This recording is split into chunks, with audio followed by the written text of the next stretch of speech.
तानाजी शूर सैनिक शिवराय पाठी लागे तानाजी शूर सैनिक शिवराज पाठी लागे तानाजी शूर सैनिक शिवाजी पाठी लागे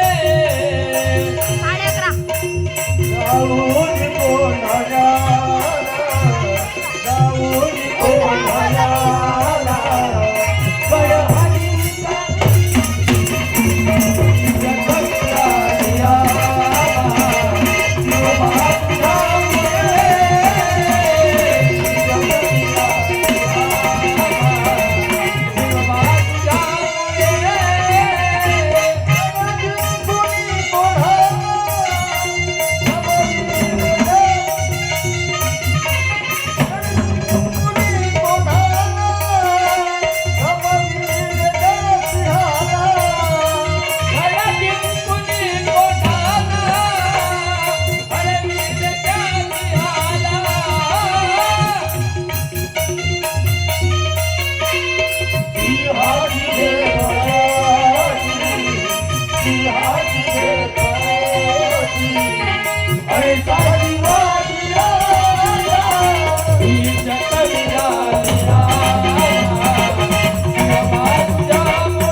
शिवाजी महाराजांनी त्यांना धडा शिकवला.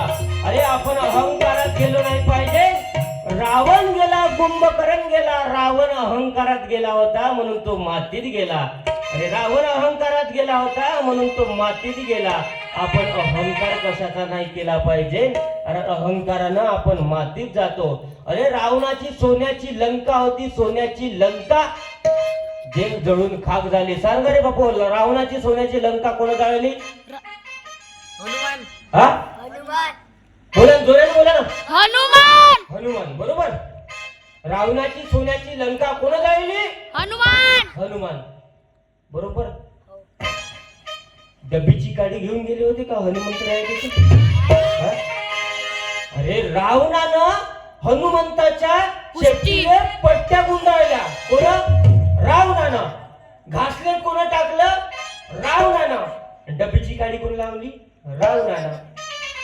रावणानं हनुमंताच्या शेपटीले पट्ट्या गुंडाळल्या, घासले टाकलं, डब्बीची काडी लावली. आता ज्याच्या शेपटीले पेटवलं त्याची आग झाली म्हणून त्यानं पूर्ण लंका पेटवून टाकली.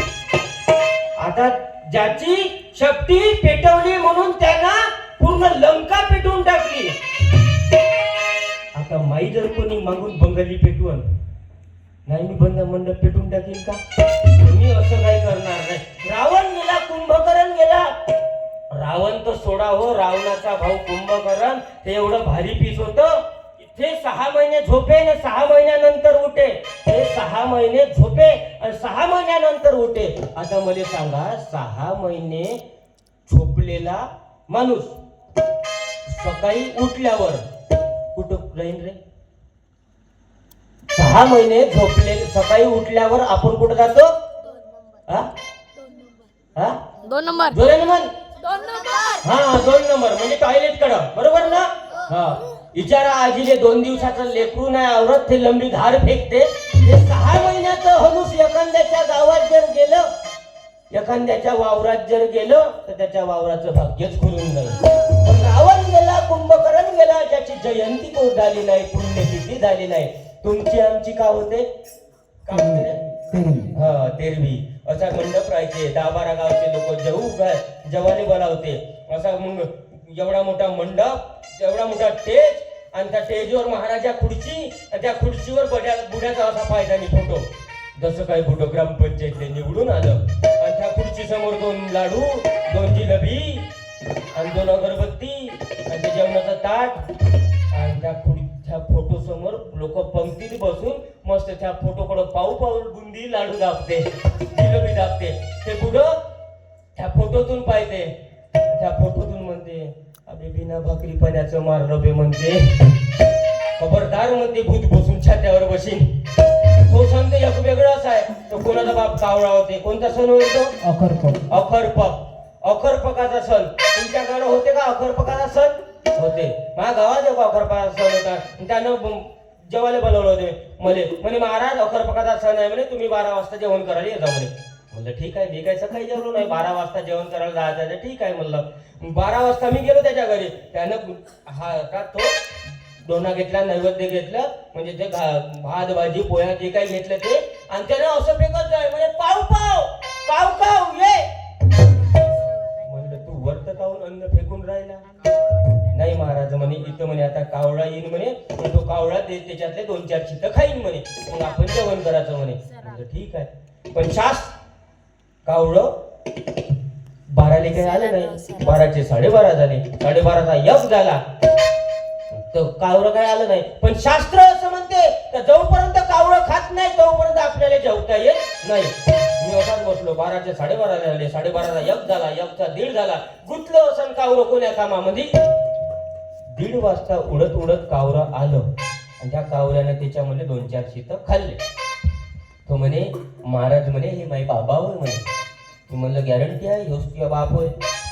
ते कावळं एवढं नंबरी निघालं काकाजी का ते याच्या घरी जेवलं ते जेवलंच. त्यानं शेजारच्या घरी हात सपा केला. मी म्हणलं ह्या दोघांचा बाप एकतो नव्हे बे.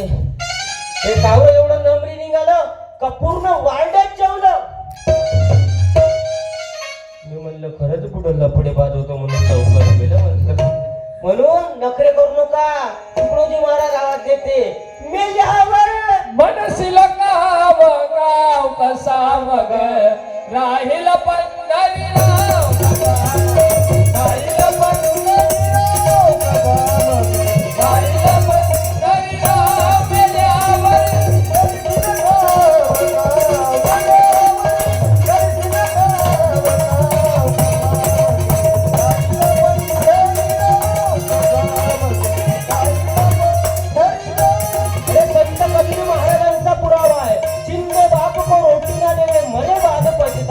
मुडवर चावल हात मेले कर कौवा काव काव बुलावे कसा मग राहिल पंढरीराव मेल्यावर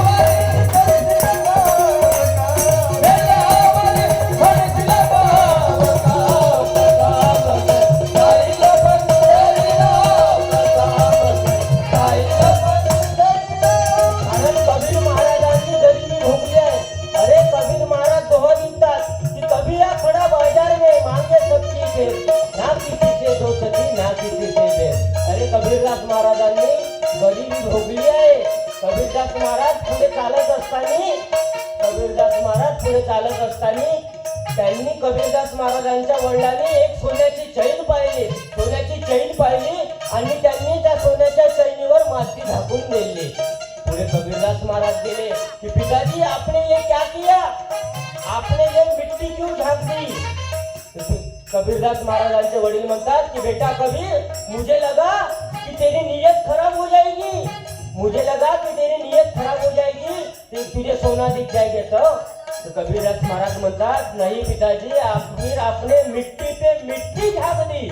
कबीरदास महाराजांनी त्याच्याकडे लक्ष नाही दिलं. सोन्याकडे नाही झुकले हो कबीरदास महाराज. अरे कोणाच्या घरी जर मुलगा जन्माला आला असेल तर लोक ढोल ताशाने त्याचं स्वागत करते, त्याला पेढे वाटते. पण कबीरदास महाराजांनी गरिबी रोखली आहे.